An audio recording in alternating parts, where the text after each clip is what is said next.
It was another really good day. Just a great day for football. Whether pads or no pads, I look at how much time do I have here. Today practice gets to be an hour and 45 minutes, and that's what I look forward to. It's an hour and 45 minutes of pure joy for me. I mean, the distractions of the modern world cease.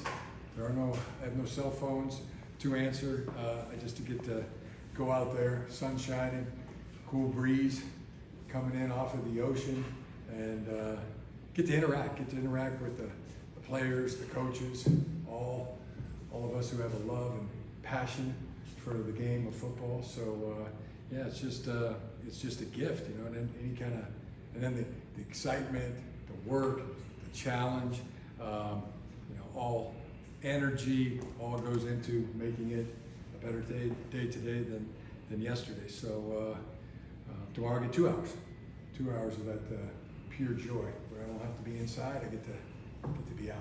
Jim, what is it like? The guys obviously putting pads on for the first time in months. What is it like for them? They finally get some pads on. Let's go. Is it the feeling? I get super excited about it because it's just more. It's armor, It's more a way of protecting ourselves. As I said the other day, it's not a weapon to be used against our own teammates, but now receivers can dive for balls. They can go up and jump up for balls, because when they come down, they're coming down with pads and protection. Jim, you said they're not a weapon. Is that what you had to tell the players a couple plays in? Hey, you brought the team up. Did you have to tell them, hey, slow down, make sure you guys aren't completely hitting guys out there at the beginning of practice? Yeah, I just have different tempos for different periods, and that was a first team period of the day. That's my defense drill. We just tag off tempo. We run a lot of plays, get as many plays as we can get, and a lot of install plays, but a lot of our core plays. But Jim, was that huddle when you got the team together? Were you giving them a directive in that moment? Yeah, I just wanted to. It's kind of a cool game, fun game. I like to play to make it competitive. Call it red zone lockout, where put the ball at the 25-yard line, five series max, and if the ball starts at the 20, 25, and stud tempo, but if the ball gets spotted inside the 10, then it turns into live football. And when did you get this? Did you always approach training camp this way in terms of the glide approach that you talked about, or was in your coaching career, was there something like that that made you take this approach? Yeah, it's just the analogy of a rocket taking off.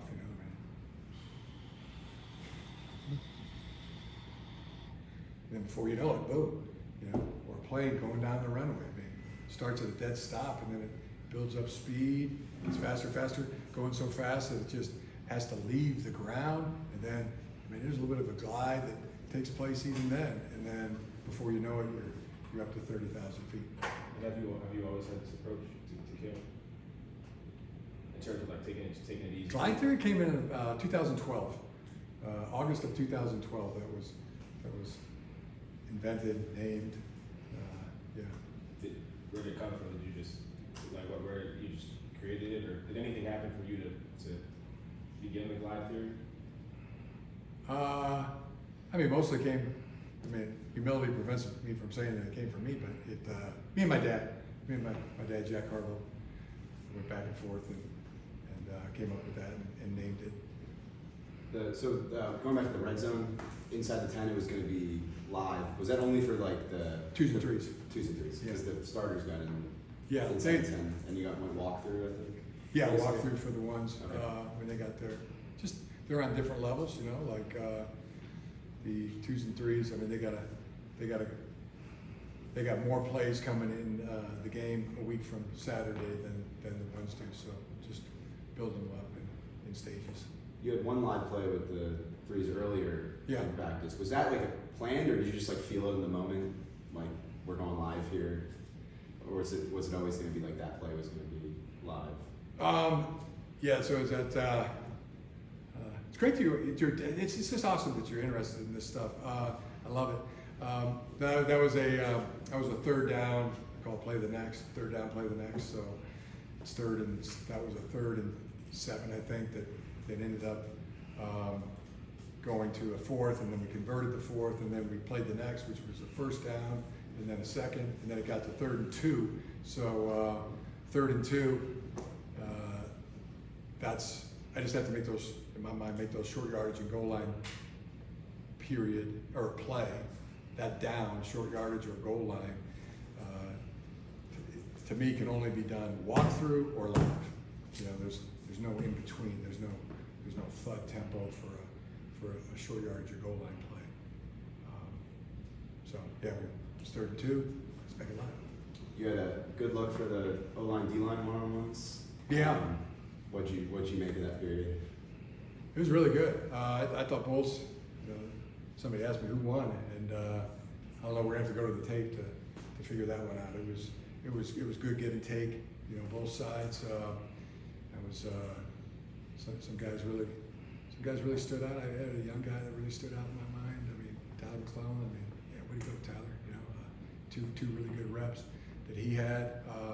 You know, it was good give and take. You know, just kind of what you want to see. I mean, you want to see the offense. You don't want to see the offense dominating the defense at this stage, for sure.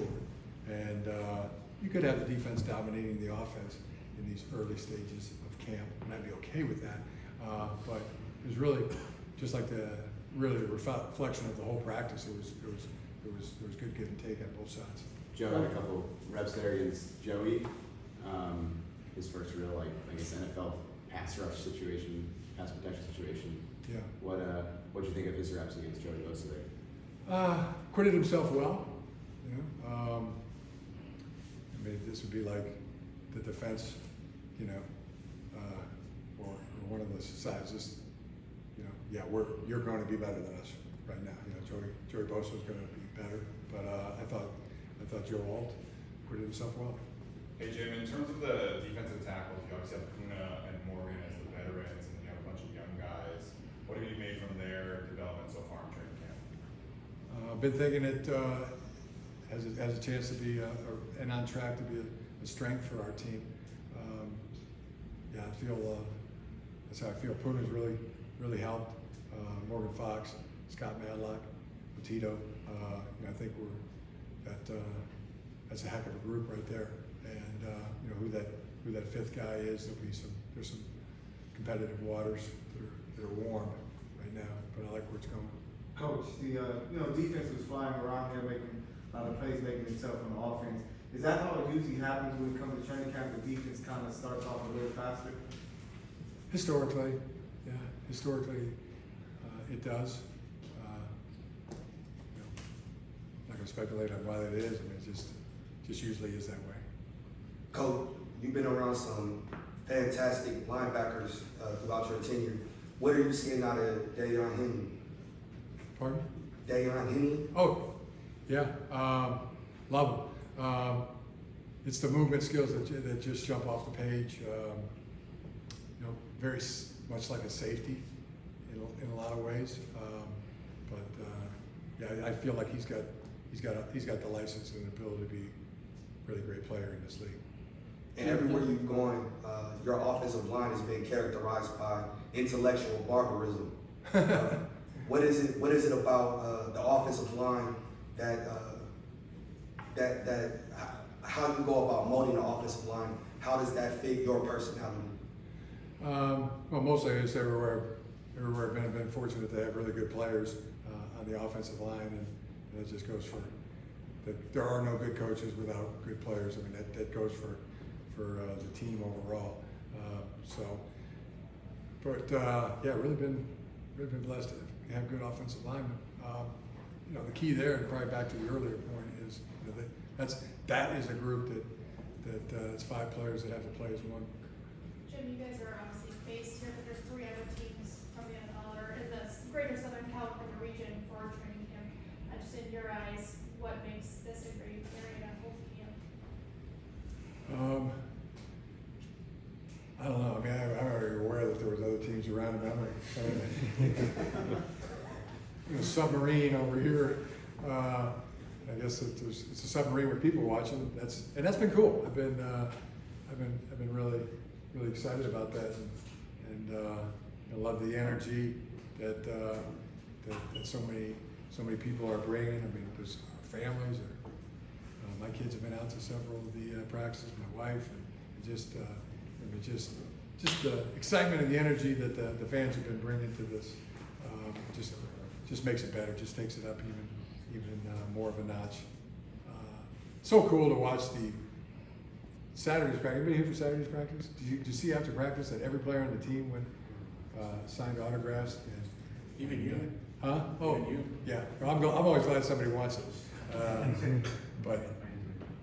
And they stayed extra and longer. And did you see J.K. and J.K. Scott and Justin switch jerseys and helmets? That was pretty clever. But it should be fun. It should not be. I hope everybody has the mindset that I do. I mean, this is the time for. This brings joy. This brings happiness to be out there, and I feel like they got the same mindset. I mean, otherwise they would have taken it in as fast as they can. But you like it so much, that time that you get to practice football and work and with those that share the same passion and love for this great game of football. It just doesn't get any better than that. We didn't see it When loaded. summer rain comes up, you will have joint practices twice with the Rams. So just the proximity to even then and being able to go against another NFL team in a practice setting. What kind of benefit is that to your group? Oh, looking forward to it. August the 4th and the 14th we'll practice against the Rams here.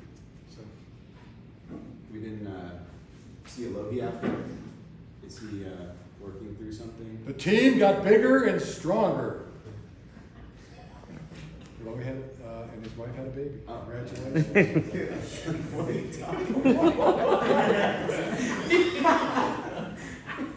And the measurables are good. I mean, really close to 9 pounds, close to 9 pounds. Got some length, close to 21 inches. Haven't gotten a wingspan yet, but hopefully we'll get that today. Boy or girl? Thank girl. That Herbert figured out a workout plan, conditioning plan for you. That's the earlier the better, but got a good feeling we're going to be some very good athleticism there. Hey, Jim, Jim, on that first snap of Joe Alt versus Joey, it looked like Joey got his head into Joe there a little bit. And somebody mentioned to Joey, don't do that. That just one of those just going against your own in practice.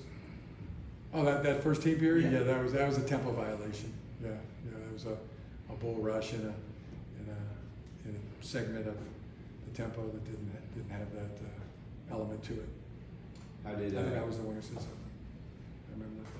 we saw Rashawn back in one-on-ones and some 11-on-11. How did he look? How did Rashawn look in one-on-ones and 11-on-11? I gotta go back and look. Good, I think. I mean, I was playing quarterback during the drill, so I was conscious of getting hit, but did not. But he was in there. Jim, does the glide go for you as well? We've seen you kind of be a part of some drills with Justin, with weights and playing quarterback, as you said. Do you pace yourself as well? I wouldn't call it a pace. I mean, it's just more strategic of it's part of it. I mean, coaches. I mean, we're working on these schemes the entire off season. I mean, here we go. We're getting ready for the first practice, and for me, it's just my mind over my nervous system. I mean, your first, your instinct is, coach, and then you start to amp up that's the kind of stuff that brings things to a head. So, I do have a strategy there, coaching wise. I kind of do that to myself. Sorry, Jim. I noticed Mark Tressman had his hands in a few areas here today at practice. What has he brought to your coaching staff this year? Well, he's been great, been instrumental in architect of the offense, expert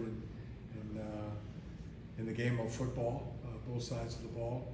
Much like Rip Minner, they both are head coaches, and he's an incredible coach. And I want everybody in the organization, no matter what their job is, to think their job is, and to treat their job like it's the most important job in the entire organization. And I think I talked about it on Saturday. I just love this team. I love these guys, players and coaches, and everybody in the organization. They're treating it like such. I mean, everybody doing anything and everything they can to help this team be successful. Coach, I talked to some of the guys and they say, to unwind after practice, they may go swimming or, do different things, maybe go to the beach. How do you unwind after, a day of practice? Usually go to sleep. Yeah. And that's it's like, yeah, it's just, these days, you're just doing as much as you possibly can, and when you get to the end of the day and you've sweated and you've worked and your muscles ache, coaches, your mind, aches and cramps up a little bit, and then as soon as your head hits the pillow, you go right to sleep. If you want to test whether you had a good day or not, that's my test. We saw Rashawn head inside about halfway through practice. Was that part of the glide? Yeah, I did a really cool thing. I kind of wrote up so we're all on the same page and we all have some really good clarity going forward. And I'm really a better writer than I am talker, in my opinion. So Same. I'll just read it for you. You are too. So for clarity, whenever I'm asked about anybody's medical condition other than my own, the following will be my best effort to relay information. I am not medically qualified to categorize or speculate as to how someone else is feeling. The best I can do is say that someone is working through something. 2, I get the report from those who are qualified and then follow the instructions. 3, if at times I look or sound like I am not a medical expert in the field of medicine, guilty as charged. All right, thanks guys. Thanks. Thanks, Coach.